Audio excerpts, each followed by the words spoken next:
Well, welcome back to Jeff Koinange live here at Citizen Television. It's an exclusive one tonight. The General is in the house. General Mohammed Badi. He's DG, Director General of the Nairobi Metropolitan Services. And I tell you, man, I don't envy this man at all. But better him than anyone else because he knows the business. He says he knows how to tuck in and go all the way. And you're ready to do that, aren't you? Yes, I am. Yes. Okay, so look, we have seen changes in the city. I'll give you that. We've seen changes. Yes. What's been your biggest change in the city? Other than Michuki Park, we'll talk about that in a bit. What's been the biggest change? I think to improve the basic infrastructure, that is the road. Within the first 100 days, we did 30,000 streetlights changes. The ones that had been vandalized, the ones that were not working, and the ones that were actually burnt over years and never replaced. So that is an achievement. Remember, lighting up the city is increasing security, of course, beautifying the Nairobi streets. So we are still continuing. I think the shortage that is Nairobi is almost 60,000 streetlights. Shortage? Yes, that's not working. Wow. In various areas, including estates. So that's a big demand. And remember that when we came in, there were COVID restrictions because there was no importation of goods. So we actually used everything that was in power lightning stores and any available one through the normal market.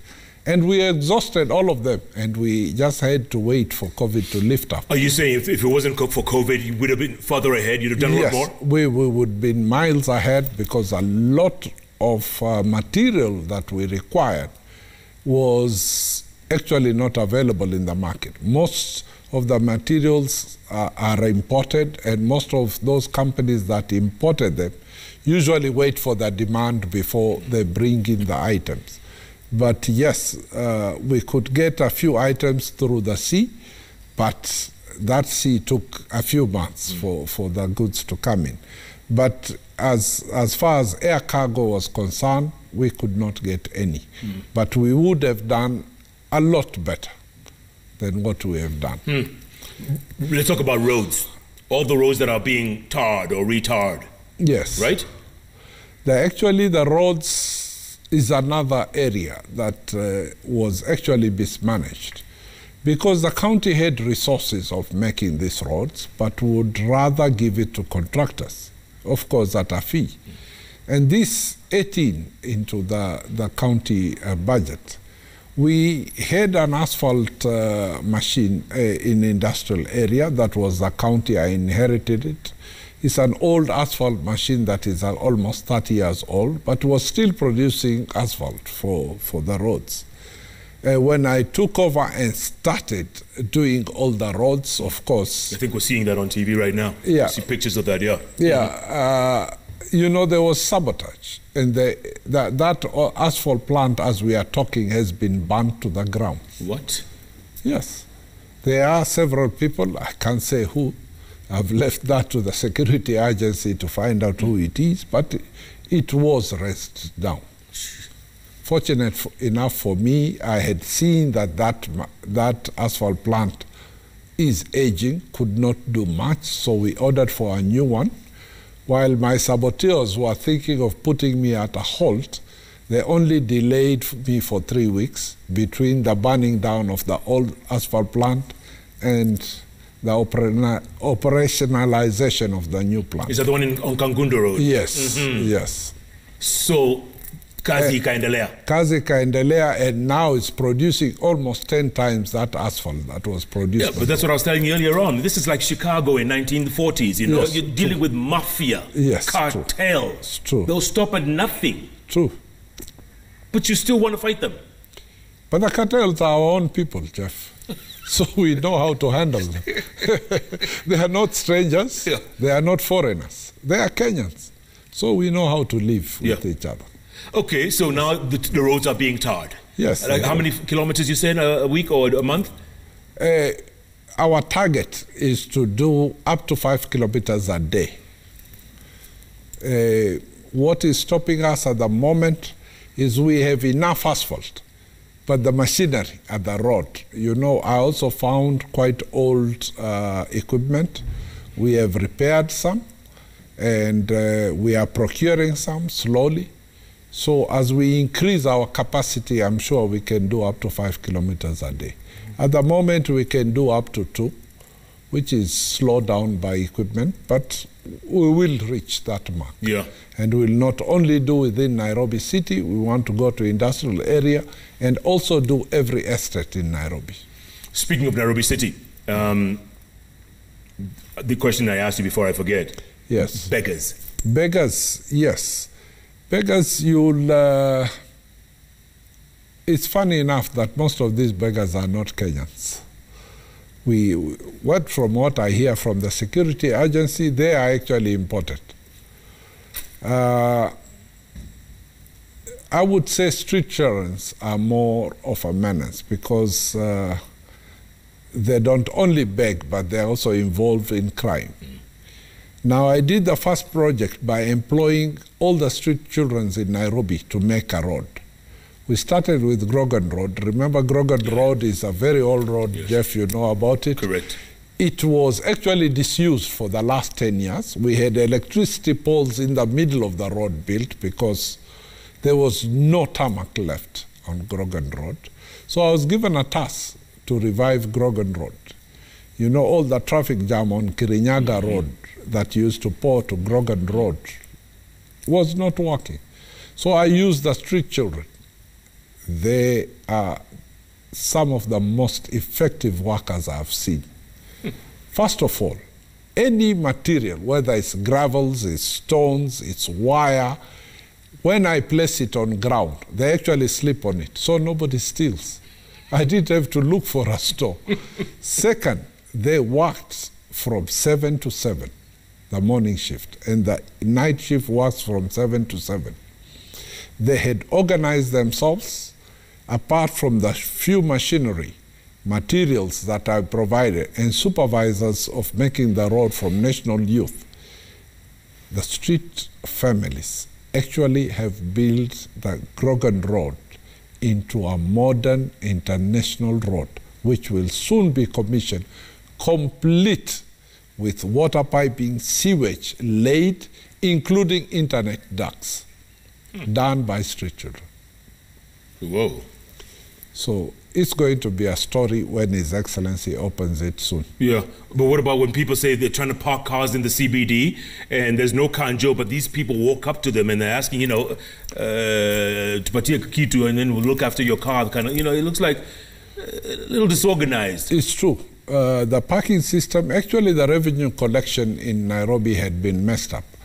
But we have a plan, a now integrated plan, that all the parking spaces, remember even our inspectorate in the county was corrupt. We have streamlined, retrained some of them, and now with KRA taking over revenue collection. So we have seen a jump in revenue since KRA took over.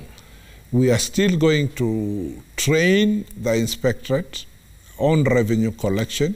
It's going to go electronic, so there will be no physical cash. You just pay through your M-Pesa.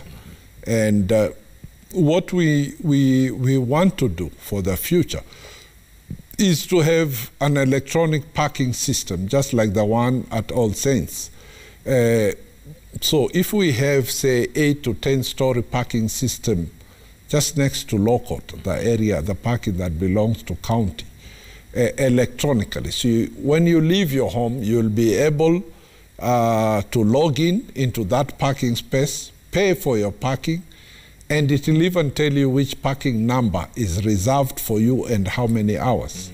So that way we believe efficiency in collecting revenue will increase, including land rates and all other permits, business permits. If they go the E-way, we believe there'll be better revenue.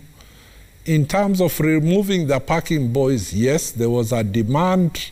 Once I took these ones to repair the roads, there was a demand for extra parking boys. So that's why we had an influx of these parking boys and beggars. But we, in conjunction with the Nairobi security agencies, that is the county security machinery, we have an elaborate plan to return them to where they came from. Remember, all of them have families, so there is a plan to pick them up and return them to their respective. General, does it shock you the amount of inefficiency and corruption that is Nairobi or was Nairobi before you walked? Does it shock you how much stealing was going on? Yes, it's a big shock. It's a surprise coming from where I came from when everything is standardized. Yes, it is shocking. Unfortunately, it's committed by Kenyans.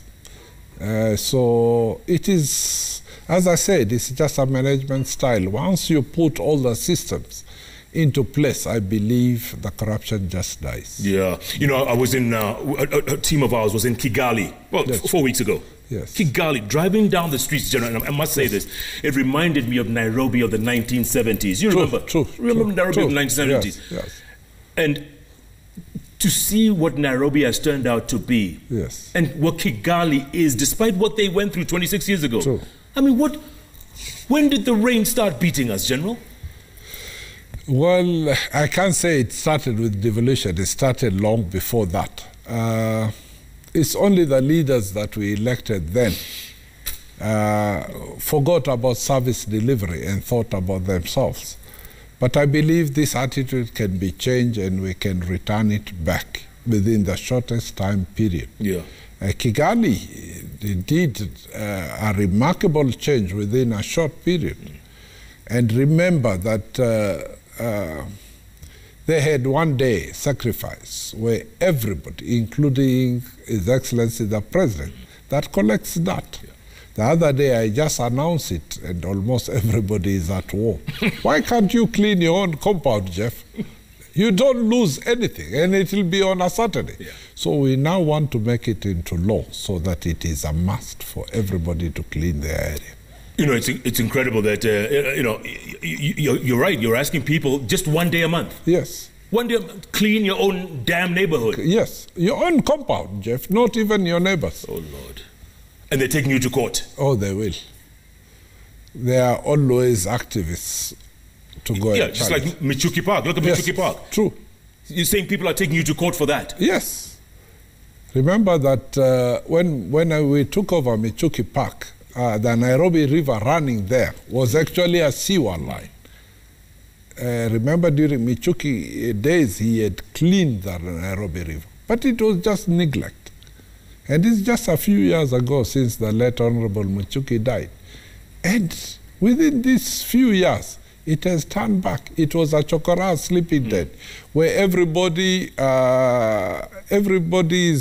items that was stolen ended up in Michuki Park. The first day I took over Michuki Park, there were over 1,000 bank cards and IDs within the area. Good Lord. So you can imagine how many people have been struggled to reach that amount. Yes. So the getters going on in the city. Yes. So we managed to fence off that area in collaboration with Ministry of Environment. We got Kenya Forest Service to come back and do the forest actually. We started catching up with factories that had effluent discharge, certain residential areas that discharge sewer into Nairobi River, and they cleverly do it at night. But once we took over 8 of them to court, then through NEMA, the word got around that there is now a new sheriff in town. Yeah. So now Nairobi River is quite clean, and you can actually, when His Excellency opened it, you could actually see the fish back.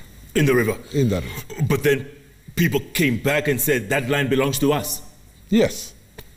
Can you imagine? No, I can't. I think they are insane people in Nairobi. General, there's so many questions. It will be we take a break first? Yes. Okay, we'll take a break, come back, and then there's so many questions. I can't ask you all the questions. I know people want to ask you all kinds of questions. What about the Kileleshwa thing? You know, car washes everywhere. What do you tell people? Well, there is an elaborate plan to remove them, But these people were actually put in by politicians in order to win votes. So it's the same politicians who will incite the people to fight you when you are going to remove them. So there's a lot of politics. I'm not saying every politician is wrong, but a few of them incite people for their own advantages, selfish advantages, by putting car washes, building kiosks in front of people's estates. So we are going to remove all of them. Going to crack the whip? Yes, we'll have to. When? I'm not a politician. So I'm just doing everything according to plan and time. Are you keeping time? Yes, we are. You're on course? We are on course on every aspect, whether it is health, whether it is environment, whether it's roads, whether it's energy. We are on track. You heard it from the man himself, folks. He says there's a new sheriff in town. I wouldn't mess with this guy on any given day. All night. The general is in charge, and he's on a mission. Either get out of the way or get on board. Keep tweeting. We have plenty of questions. We'll go to your questions when we come back. At Koinange Jeff, at Citizen TV Kenya, the hashtag is JK Live. JK Live takes a break. We'll be back in a moment.